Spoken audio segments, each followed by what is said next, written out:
ನಮಸ್ತೆ ಫ್ರೆಂಡ್ಸ್, ರಾಜ್ ಜಾಬ್ಸ್ಗೆ ಸ್ವಾಗತ. ಫ್ರೆಂಡ್ಸ್, ಸಂಪೂರ್ಣವಾಗಿ ಸರ್ಕಾರಿ ಉದ್ಯೋಗಗಳಾಗಿರ್ತವೆ ನೋಡಿ, ಕಾಯಂ ಉದ್ಯೋಗಗಳಾಗಿರ್ತವೆ. ಈ ಒಂದು ಹುದ್ದೆಗಳು ಸಂಪೂರ್ಣವಾಗಿ ಕಾಯಂ ಉದ್ಯೋಗಗಳಾಗಿರ್ತವೆ. ಇನ್ಸ್ಪೆಕ್ಟರ್ ಮತ್ತು ಸಬ್ ಇನ್ಸ್ಪೆಕ್ಟರ್ ಹಾಗೂ ಹೆಡ್ ಕಾನ್ಸ್ಟೇಬಲ್ ಉದ್ಯೋಗಗಳಿಗೆ ನೇಮಕಾತಿ ಇರುತ್ತೆ ನೋಡಿ. ಫುಡ್ ಇನ್ಸ್ಪೆಕ್ಟರ್ ಹಾಗೂ SDA FDA ಉದ್ಯೋಗಗಳನ್ನು ಕೂಡ ಒಳಗೊಂಡಿರುತ್ತೆ. ಅಟೆಂಡರ್ ಹುದ್ದೆಗಳು ಕೂಡ ಇದ್ದಾವೆ. ಈ ಒಂದು ಹುದ್ದೆಗಳಿಗೆ ಬೋತ್ ಮೇಲ್ ಆ್ಯಂಡ್ ಫೀಮೇಲ್, ಪುರುಷ ಮತ್ತು ಮಹಿಳಾ ಅಭ್ಯರ್ಥಿಗಳು ಇಬ್ಬರು ಅರ್ಜಿಗಳನ್ನು ಸಲ್ಲಿಸಬಹುದಾಗಿರುತ್ತೆ. ಹಾಗೆ ಯಾವುದೇ ರೀತಿಯ ಲಿಖಿತ ಪರೀಕ್ಷೆ ಇರೋದಿಲ್ಲ, ಕೇವಲ ಒಂದು ಸಂದರ್ಶನದ ಮೂಲಕ ಆಯ್ಕೆಯನ್ನು ಮಾಡಿಕೊಳ್ಳಲಾಗುತ್ತೆ. ಯಾವ ರೀತಿಯಾಗಿ ಅರ್ಜಿಗಳನ್ನು ಸಲ್ಲಿಸಬೇಕು ಅನ್ನುವಂಥ ಸಂಪೂರ್ಣ ಮಾಹಿತಿ ವಿಡಿಯೋದಲ್ಲಿರುತ್ತೆ. ವಿಡಿಯೋನ ಕೊನೆವರೆಗೆ ನೋಡಿ. ಫ್ರೆಂಡ್ಸ್, ಇಲ್ಲಿ ಕಾಣಿಸ್ತಾ ಇದೆ ನೋಡಿ ಹುದ್ದೆಗಳ ವಿವರ. ಇನ್ಸ್ಪೆಕ್ಟರ್ 43 ಹುದ್ದೆಗಳಿದ್ದಾವೆ, ಸಬ್ ಇನ್ಸ್ಪೆಕ್ಟರ್ 51 ಹುದ್ದೆಗಳಿದ್ದಾವೆ, ಹಾಗೆ ಸಹಾಯಕ ಸಬ್ ಇನ್ಸ್ಪೆಕ್ಟರ್ 13 ಹುದ್ದೆಗಳಿದ್ದರೆ ಹೆಡ್ ಕಾನ್ಸ್ಟೇಬಲ್ 12 ಹುದ್ದೆಗಳಿದ್ದಾವೆ ನೋಡಿ.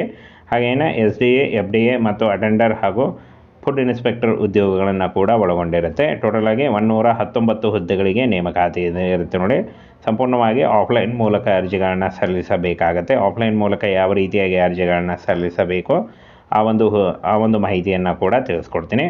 ಇನ್ನು ಫ್ರೆಂಡ್ಸ್, ನೋಡಿ ವಿದ್ಯಾರ್ಹತೆಯನ್ನು ನೋಡೋದಾದರೆ SSLC PUC ಮತ್ತು ಎನಿ ಡಿಗ್ರಿ ನೋಡಿ, ಯಾವುದೇ ಡಿಗ್ರಿಯನ್ನು ಮುಗಿಸಿದ್ರೂ ನೀವು ಅರ್ಜಿಗಳನ್ನು ಸಲ್ಲಿಸಬಹುದು. Both male and female. ಕರ್ನಾಟಕದ ಯಾವುದೇ ಜಿಲ್ಲೆಯಿಂದ ಕೂಡ ನೀವು ಅರ್ಜಿಗಳನ್ನು ಸಲ್ಲಿಸಬೇಕಾಗುತ್ತೆ. ಹಾಗೆ ಗರಿಷ್ಠ 56 ವರ್ಷದ ಒಳಗಿನವರು ಅರ್ಜಿಗಳನ್ನು ಸಲ್ಲಿಸಬಹುದು.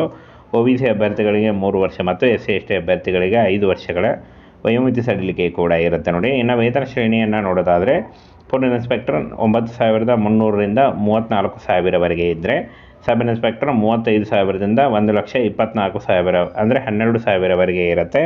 ಇನ್ನು ನೋಡಿ ಸಹಾಯಕ ಉಪನಿರೀಕ್ಷಕರು 29,000ದಿಂದ 92,000ವರೆಗೆ ಇದ್ದರೆ, ಹೆಡ್ ಕಾನ್ಸ್ಟೇಬಲ್ 25,000ದಿಂದ 81,000ವರೆಗೆ ಪರ್ ಮಂತ್ ಸ್ಯಾಲ್ರಿ ಆಗಿರುತ್ತೆ. ಕಾಯಂ ಉದ್ಯೋಗಗಳಾಗಿರ್ತವೆ. ಹಾಗೆ ಈ ಒಂದು ಹುದ್ದೆಗಳಿಗೆ ಈ ಒಂದು ಸಂಬಳ ಜಾಸ್ತಿ ಕೂಡ ಆಗ್ತಾ ಹೋಗುತ್ತೆ ನೋಡಿ. ಯಾವುದೇ ರೀತಿಯ ಒಂದು ಅರ್ಜಿ ಶುಲ್ಕ ಇರುವುದಿಲ್ಲ. ಈ ಒಂದು ಹುದ್ದೆಗಳಿಗೆ ಯಾವುದೇ ರೀತಿಯ ಒಂದು ಅರ್ಜಿ ಶುಲ್ಕ ಇರುವುದಿಲ್ಲ. ಇನ್ನು ಲಿಖಿತ ಪರೀಕ್ಷೆ ಮತ್ತು ಸಂದರ್ಶನಗಳನ್ನು ನಡೆಸಿ ಆಯ್ಕೆಯನ್ನು ಮಾಡಿಕೊಳ್ಳಲಾಗುತ್ತೆ ಅಂತ ಹೇಳಿದ್ದಾನೆ. ಹಾಗೆ ಅರ್ಜಿ ಸಲ್ಲಿಕೆ ಆಲ್ರೆಡಿ ಶುರುವಾಗಿದೆ. ಅರ್ಜಿಗಳನ್ನು ಸಲ್ಲಿಸಬಹುದು. 20 ಫೆಬ್ರವರಿ 2024 ಅರ್ಜಿ ಸಲ್ಲಿಸಲಿಕ್ಕೆ ಕೊನೆಯ ದಿನಾಂಕ ಆಗಿರುತ್ತೆ ನೋಡಿ. ಈ ಒಂದು ಕೊನೆಯ ದಿನಾಂಕದೊಳಗಾಗಿ ನೀವು ಅರ್ಜಿಗಳನ್ನು ಸಲ್ಲಿಸಬಹುದು. ಬನ್ನಿ, ಯಾವ ರೀತಿಯಾಗಿ ಅರ್ಜಿಗಳನ್ನು ಸಲ್ಲಿಸಬೇಕು ಅದನ್ನು ಕೂಡ ತಿಳಿಸ್ಕೊಡ್ತೀನಿ. ವಿಡಿಯೋ ಡಿಸ್ಕ್ರಿಪ್ಷನ್ ಬಾಕ್ಸಲ್ಲಿ ಒಂದು ನಿಮಗೆ ನೇರವಾದ ಒಂದು ಅಪ್ಲಿಕೇಶನ್ ಫಾರ್ಮನ್ನು ಲಿಂಕನ್ನು ಕೊಟ್ಟಿರ್ತೀನಿ ನೋಡಿ. ಇಲ್ಲಿ ನೋಟಿಫಿಕೇಷನ್ನಲ್ಲೇ ಒಂದು ಅಪ್ಲಿಕೇಶನ್ ಫಾರ್ಮ್ ಇದೆ. ಈ ಒಂದು ಅಪ್ಲಿಕೇಶನ್ ಫಾರ್ಮನ್ನು ಫಿಲ್ ಮಾಡಿ ನೀವು ಪೋಸ್ಟ್ ಮುಖಾಂತರ ಕಳಿಸ್ಕೊಡ್ಬೇಕಾಗತ್ತೆ. ಫ್ರೆಂಡ್ಸ್, ಇಲ್ಲಿ ನೋಡಿ 11ನೇ ಪೇಜ್ನಲ್ಲಿ ನೋಟಿಫಿಕೇಷನ್ನಲ್ಲಿ 11ನೇ ಪೇಜ್ನಲ್ಲಿ ಅಪ್ಲಿಕೇಶನ್ ಫಾರ್ಮ್ ಇದೆ ನೋಡಿ. ಈ ಒಂದು ಮೊದಲಿಗೆ ಅಪ್ಲಿಕೇಶನ್ ಯಾವ ಪೋಸ್ಟಿಗೆ ಅಪ್ಲೈ ಮಾಡ್ತಾ ಇದ್ದೀರಾ ಅದನ್ನು ಬರೀರಿ. ಆನಂತರ ನೇಮ್ ಆಫ್ ದಿ ಅಡ್ರೆಸ್ಸು ಮತ್ತು ಹೆಸರು ಅಂತ ಕೊಟ್ಟಿದ್ದಾರೆ ನೋಡಿ. SSLC ಮಾರ್ಕ್ಸ್ ಕಾರ್ಡ್ ಮೇಲೆ ಯಾವ ರೀತಿಯಾಗಿ ನಿಮ್ಮ ಹೆಸರಿದೆ ಅದನ್ನು ಬರೀರಿ. Date of birth. ಹಾಗೆ ಫ್ರೆಂಡ್ಸ್, ನೋಡಿ ಸಿಂಪಲ್ ಆಗಿರೋ ಅಪ್ಲಿಕೇಶನ್ ಫಾರ್ಮ್ ಇದೆ. ಈ ಒಂದು ಅಪ್ಲಿಕೇಶನ್ ಫಾರ್ಮನ್ನು ಫಿಲ್ ಮಾಡಿ ನೀವು ಪೋಸ್ಟ್ ಮುಖಾಂತರ ಕಳಿಸ್ಕೊಡ್ಬೇಕಾಗತ್ತೆ.